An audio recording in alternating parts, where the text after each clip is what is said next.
Hey guys, welcome back to the channel. In today's video, I'm going to show you how to connect your Trust wallet to Pancakeswap in just a few easy steps.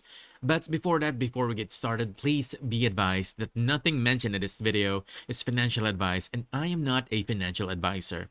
This video is for informational and educational purposes only, so please do your own research. And with that out of the way, let's dive in.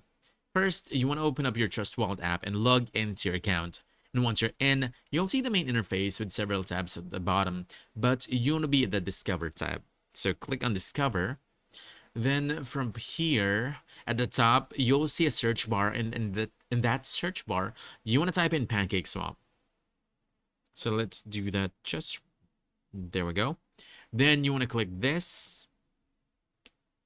And once Pancakeswap's website loads up, look at the top right corner of the screen, you'll see a connect button. So you want to tap on that and you'll get a list of wallet options. Just simply choose Trust Wallet.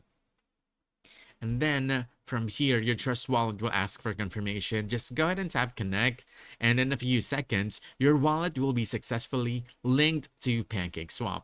That's it. You're now connected and ready to start swapping, staking, or farming your favorite tokens directly through Pancakeswap. And if you found this helpful, don't forget to hit the like button, subscribe for more quick guides, and I'll see you in the next one. Thanks.